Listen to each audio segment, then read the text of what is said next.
is the Sensitive CEO Show, igniting sensitive entrepreneurs to grow your heart-centered business. I'm your host, Rose Cox, and this podcast shares with you inspiring and thought-provoking conversations for sensitive entrepreneurs wanting to grow a sustainable online business in a way that feels exciting and aligned with your soul. Along with my carefully curated expert guests, we share science-backed advice, proven strategies, and the systems we use to succeed in our businesses and our lives as highly sensitives, introverts, and empaths. And by the way, if you would like to be updated on when each episode is released, feel free to subscribe to the short and sweet newsletter. You'll also get weekly recommendations and tips, especially for HSPs, empaths, and introverts. To subscribe, pop on over to the website sensitiveceo.show or rosecox.com/pod. Now on to today's show. Hey, it's Rose, and welcome to another episode of the Sensitive CEO podcast. And in today's episode, it's my pleasure to introduce you to Ashlee Sang. Ashlee consults conscious and caring business owners so they can grow their impact and their revenue. Through Ashlee Sang Consulting, she equips entrepreneurs to take confident, meaningful action in alignment with their values. Ashlee believes that business can feel and do good when it's rooted in values and propelled by purpose. I love that, Ashlee. Welcome to the show, and I would love for you to introduce yourself and let everyone know a bit about your background, please. Yes, thank you so much for having me. So I am Ashlee Sang. I run Ashlee Sang Consulting, as you said, and I'm based in central Illinois, so literally dead center, middle America. And I started my career in West Africa, actually, in Senegal. I studied abroad there. I met my husband while I was still a student. I lived there for 4 years after I graduated, doing international development and all of things communications, media relations, donor relations, all the things related to communications and outreach. And when my husband finally got his green card, we moved to the States and I did local nonprofits, still in the communications realm. And I thought I would feel more connected to people in my own backyard instead of a big international headquarters and people who, were just right near me as my neighbors. And I discovered that I was still a bit connected from the mission. And what I was really enjoying more was the freelancing I was doing on the side. I liked the variety of it. I liked that it was for-profit businesses more often than not. And I liked that I was able to use my skills in a really specific way, but not have to commit to a single cause or a single organization or a single team. So almost 4 years ago, I decided, you know what, I want to do this freelancing thing full time. And that has morphed into the business I have now, which is very different than the business I set out to create. Now I live in the strategy realm. I found that my brain really worked better at the strategy level. And I found that when I was doing done for you work, copy and content, and really anything under the sun that a business owner would need, I found that they were throwing money at contractors like me without any strategy behind it, without any forethought of how is this part of the customer's journey? How is this in alignment with my values? How is this in alignment with how I want to show up in the world? And so now I work with these conscious and caring business owners at that top level. Who do you want to be as a founder? How do you want to be as a brand? How do you want to show up? What do you want to be known for? How do you want to make people feel? That is what I do now through brand messaging strategy and values alignment. Wow, I love that. And that sort of makes me think about my previous business. I had a web development business and I would build websites for people, but as you say, they didn't have their values, they didn't have their brand sort of sorted out. They just wanted a website with everything on it, but they hadn't actually done the high level strategy. So I think what you're doing is really, really valuable and very called for. Yeah, thank you. And same example with the website, right? Like, how do you know what the website is supposed to say? How do you know how the website is supposed to look? Yeah. All of the things that we pay graphic designers and web developers and copywriters and even our VAs, all the people that we bring onto our team or that we do ourselves. How do we know what we're supposed to be representing? Well, it's that high level brand messaging strategy work that informs it all. Yeah, absolutely. So when a client first comes to you, Ashlee, what sort of process do you take them through to help them to understand their brand values? Yeah. So it's a lot of reflection on the part of the business owner and a lot of questions on my part. A lot of times it's simply the act of dedicating that time and space to your business that brings out everything that you already knew in your head and heart. It's not like I'm placing ideas in anyone's brains. I'm actually getting it out of them. So my process is to ask these questions in a roundabout way. And because if we knew the answer, like if we knew what is our brand message or what are our brand values, if we knew that, it would be simple enough to do on our own, right? But a lot of times we need to sort of get outside ourselves and have it reflected back to us, either validated or poke some holes in it to go a little bit deeper. Maybe we have the surface level ideas, but we've never dedicated that time to really dig deep into why we care about this, why we do this, why we want to stand for this. So yeah, my process is a lot of questions, reflection and validation, and then I'm that distillation process. Like I'm that distillation phase where I take everything that the business owner says and or writes, because sometimes we write differently than we speak. So it's really valuable for me to have both angles from the business owner. And I then distill it into marketing speak and strategy speak and big picture, sort of tying all that big picture together and connecting those dots. And then also getting really granular at the same time.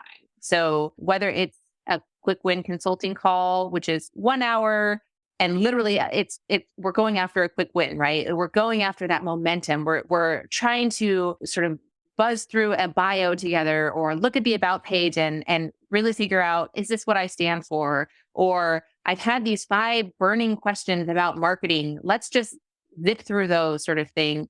Or it's my signature Messages That Matter VIP day, where we really go deep and have a full day to dive into who is your audience? What are your values? What is that overarching message and mission that you want to stand for and be known for in the world? Regardless, it's a lot of question and reflection, but it's just a question of container for the various ways I work with clients. Mm. And it's so similar to coaching. Coaching is about asking the right questions and drawing out the answers that are already within someone. And I think it's a great skill to have in both areas.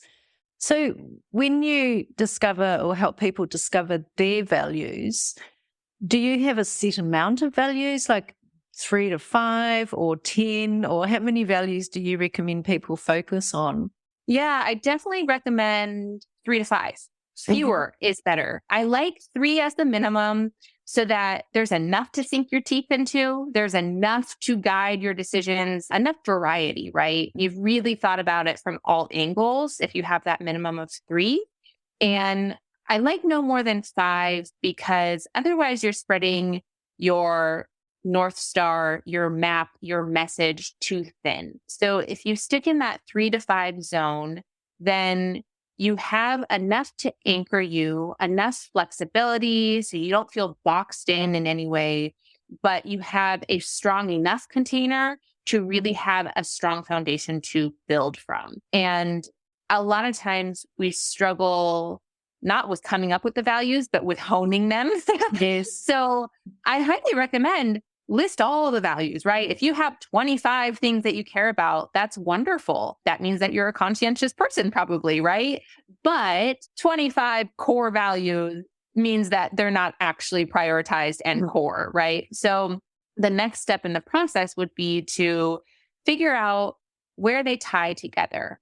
Are there any umbrella concepts that can fold in multiple of these values? So I'll give an example from my own personal core values. I recently revamped them. I was out of alignment, and that is how I knew that this new value was so important to me. So I had offered a free workshop, and I had told everyone it's free to sign up. And I had listed a donation as an optional, like you can donate if you want, otherwise it's free. What I did not realize was Eventbrite mandated a minimum donation to be able to sign up. So it wasn't actually free. There was some sort of minimum buy-in.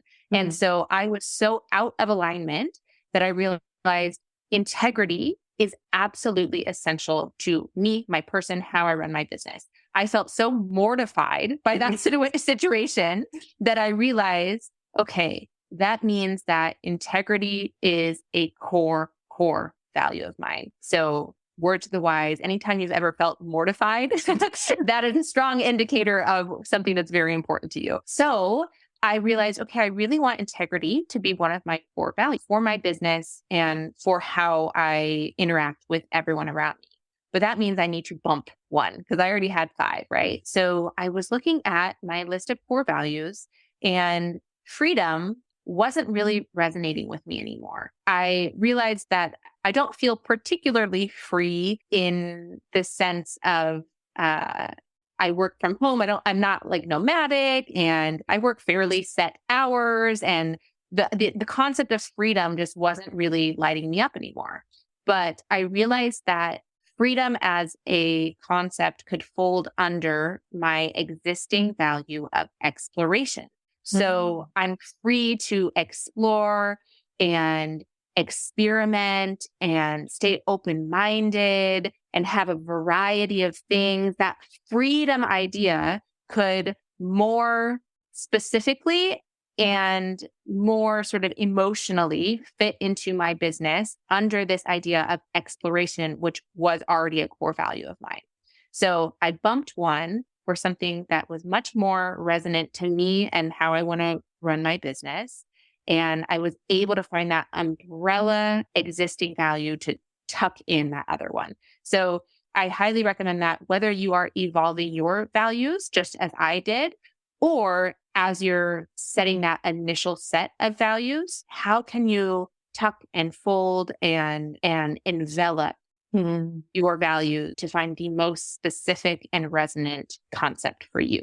That's such a beautiful example, the way that you enveloped, and I love the word envelop, the way that you enveloped freedom into exploration. It's beautiful. And yeah, integrity is such a lovely value. And I could feel your mortification when you were explaining about the Eventbrite thing. I think something like that would really mortify me as well.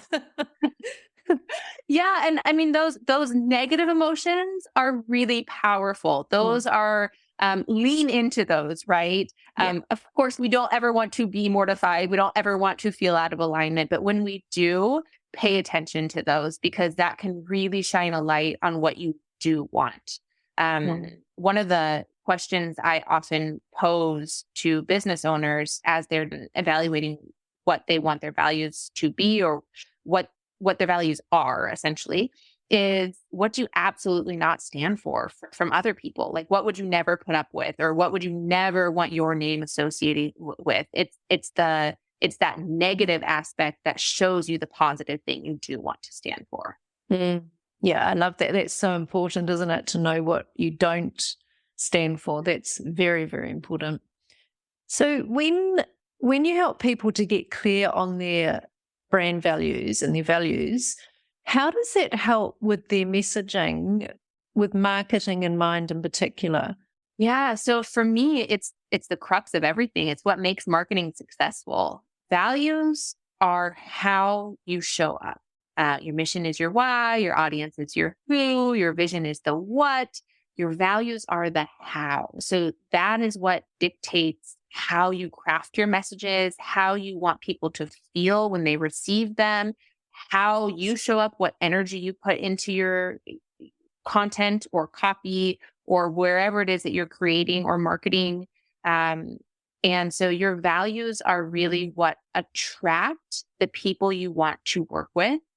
And at the same time, they repel the people who are not the right fit, which is just as important, especially if you are a sensitive CEO. You really need to preserve your energy. And nothing sucks your energy more than working with someone who is not aligned with your values and with your vision. So your values are a way for people to really understand you on a human level. They're a way for you to understand your audience on a human level. Ideally, your brand values intersect and overlap with your audience's values. They don't necessarily have to be the exact same, but they really do need to, if you imagine a Venn diagram, they need to have that overlapping space where they're at least mutually understood and respected. And there's a certain level of expectation surrounding the values that you stand for and that they are wanting to receive. And values are also really powerful in referring people. I've had many, many people connect me with other business owners just saying, I think you'd really get along, or you have the same vibe, or literally, it seems like you share values, and it makes the referrals much, much stronger than just a shared industry or a shared location or anything like that. It also, leading with your values, creates a culture. So whether you are a solopreneur and it's a culture of one, it's how you show up on client calls. It's the types of podcasts you pitch to. It's the type of content you create, if and how you show up on Reels, for example. Your values really do create a culture for yourself. But then if you have teammates, it sets that tone too. And again, your team doesn't have to have the exact same values as you, but they need to be able to represent those values on a company level. They need to be able to emulate those values in customer interactions or partner interaction. So yeah, values really, really have a place, not only in your marketing, but also in your operations. That makes so much sense. And as you say, if you've got a team, you want all of them to emulate the values that you have because it's your brand, your business, isn't it? Mm-hmm. Definitely. And does it also help to knowing your values, does it help to make certain business decisions? Absolutely. So your values, again, are that how. They're how you operate. So they're also an amazing gut check. They're a really great filter for any decision you need to make in your business, especially when they're paired with your audience. So say, for example, there's a conference and it seems like everyone on the internet or everyone in your network is going to this conference, and you check it out and you're like, oh, is this worth the money? I don't know. Is this worth the time? Is this worth the travel? All the things. You can put that conference through the lens of your values and determine, is this in alignment with my values? Maybe the speakers are not representative of the types of speakers you want to be hearing from. Maybe their environmental practices are just not up to snuff based on the values that you have. Maybe they are super duper cognizant of working parents, and that's so in alignment with your values. In any of those cases, those are really big indicators of, yes, you should go to this conference, or no, you should not. Same thing if you have vendors, whether you have physical products or you're a service provider, the people that you're hiring and working with, either on an ongoing basis or literally just ordering client gifts, right? Where do you order your client gifts from? Should be values aligned. You're spending your money. Money is one of the biggest mediums for how your values manifest. Yeah. So Yeah, anything from client gifts to if you order branded collateral. And if so, what is that made out of? How is it packaged? What does that collateral say? What is that collateral? Is this going to be thrown away? Is this going to be sitting on someone's shelf? Like all of these questions, every single business decision um, can and should be filtered through your values so that you have something to root your decisions in, especially if you're a solopreneur. It is so, so difficult to get outside ourselves. And so that values framework is a way to have something somewhat objective, but also that is deeply personal and resonant to us to really support our decision making. It feels so good when you explain it that way, because it feels in alignment, like in total alignment with every decision that you make in your business, and it seems to make it more easeful as well, because you've got your values, you know what you stand for, and it would really help to make decisions in all areas of your business. Definitely. Yeah. My entire goal through all my values aligned work, whether it's brand messaging, marketing more generally, any of the work that I do, my entire goal is for my clients to take confident, meaningful action. Because so many of us live in our heads. So many of us have imposter syndrome or feel like it's difficult to talk about ourselves or the brand that we're building. And I do strategy work, but a strategy is only as good as it is implemented. So it's that confident, meaningful action that really, really makes a difference. And when you have values to lean on and a clear message to communicate, then that confident, meaningful action really does come with ease. You're able to share your brand with ease because you took the time to really set out an intention behind it. It's not just, I do this thing and there's no reason behind it. You really take the time to establish, here's the thing I do, why I do it, and why it matters to the people I want to reach. So if you're able to answer those questions or sort of fill in those blanks, then you're able to communicate really, really powerfully. I love that. And it feels maybe even more so for highly sensitive entrepreneurs and empaths. It just feels so much more easeful, so much more in alignment and yeah, truthful to ourselves as sensitives. Well, I have loved our conversation today, and I think you've got so many wonderful things that you've shared with the audience, Ashlee. Before I let you go, I have one question that I love to ask all of my guests. When you feel overwhelmed or unfocused, what do you do? I have two reactions. One is more productive than the other. So either I do that quote unquote productive procrastination where I just check off all the million and one small things on my list to have like a sense of accomplishment or control. Or what is actually more productive is I actually talk it out. So even though I'm introverted, I find that I'm actually an oral processor. So simply saying what I'm thinking or feeling or doing or not doing really is a way to motivate me or give me the clarity I didn't think I needed. So yeah, either do list checking or chat it out. I love both of those. I think there's probably a place for both of them. And I love the productive procrastination. There's nothing like ticking things off, is there? Not always the best thing, but it does definitely feel good. So thank you. I love that. So I'm going to put all of your links in the show notes where people can come and find you. But is there one specific place that you would prefer the audience to come and find you, Ashlee? Yeah, if you're looking for a resource to start sharing true to you brand messaging, really share your brand with ease, I have a free download called the Stand Up to Stand Out Kit.